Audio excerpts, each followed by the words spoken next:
வாங்கப்பா.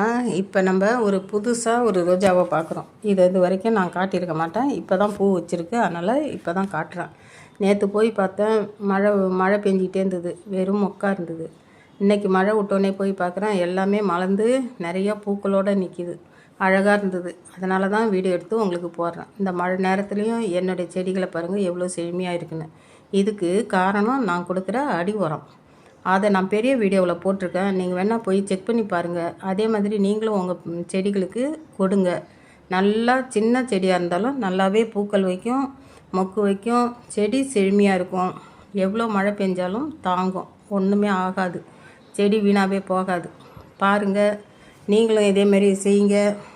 பிடிச்சிருந்தா லைக் பண்ணுங்கள், ஷேர் பண்ணுங்கள், கமெண்ட் பண்ணுங்கள், சப்ஸ்கிரைப் பண்ணி வச்சுக்கிங்க. அப்போ தான் நான் சொல்கிற சின்ன சின்ன டிப்ஸு தெரியாதவங்களுக்கு தெரிஞ்சுக்கிறதுக்கு உதவியாக இருக்கும். ஷேர் பண்ணுங்கள்.